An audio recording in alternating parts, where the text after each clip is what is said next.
Сәлеметсіздер ме ханымдар, бүгін нәзіктік салатының рецептісімен бөлісетін боламын. Бізге жұмыртқа, тауық еті, картоп және сыр қажет болады. Тауықтың етін майдалап, ұзыншалап турап аламыз. Содан кейін оны тәрелкеге жайғастырамыз.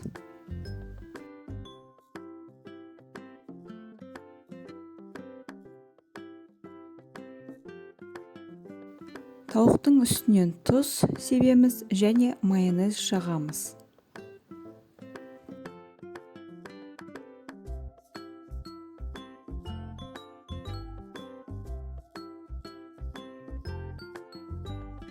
Тауықтан кейін біз үккіштен картопты өткізіп, тауықтың бетіне саламыз. Үстінен тұз және майонез саламыз.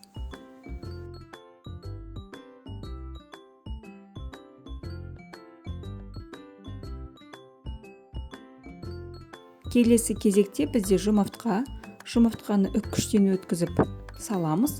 Үстіне тұз және майонез саламыз.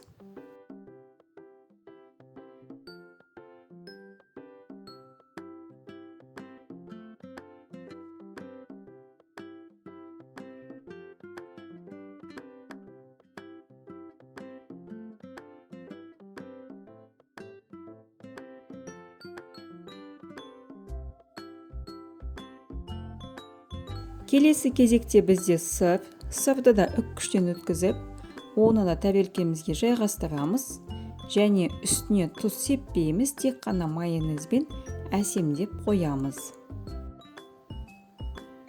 Біздің нәзіктік салаты дайын болды. Өте оңай әрі жылдам дайындалады. Астарыңыз дәмді болсын, сіздермен болған бақыт.